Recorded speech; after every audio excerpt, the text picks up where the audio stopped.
kila siku, lakini mpaka ukifanyiwa wakati mwingine unaliona ule uzito wake.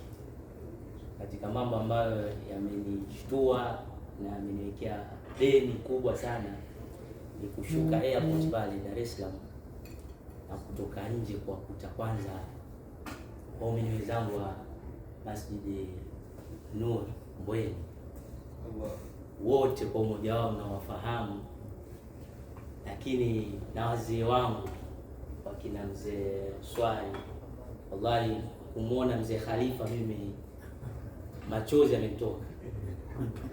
Ni jambo unaweza ukaliona dogo, lakini wallahi kwangu mimi ni jambo kubwa sana.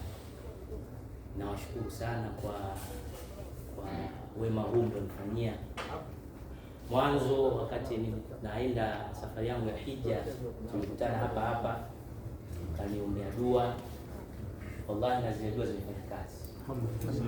Ile safari ya hija sio safari nyepesi, ni safari ngumu na ina mambo mengi sana.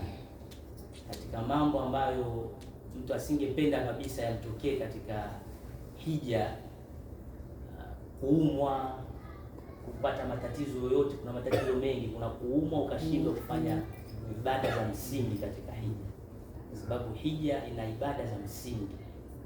Kuna siku maalum ambazo unatakiwa wewe siku hiyo ikikukuta uwe una afya, uwe una nguvu, uwe timamu uweze kwenda kufanya ili hija yako itimie.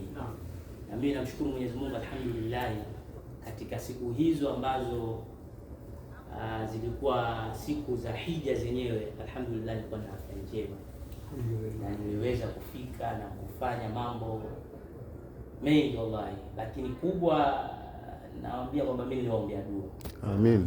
Niliwaombea dua kwa kuwakumbuka haswa, Alhamdulillah, sio kwa kuwakumbuka kama unajua mtu wakati mwingine unaweza ukawa unaomba dua kwa watu wako wa karibu, lakini mimi niliwakumbuka na nilikuwa nakumbuka hizi sura, nikazileta katika sehemu hii ambayo Mwenyezi Mungu amesema dua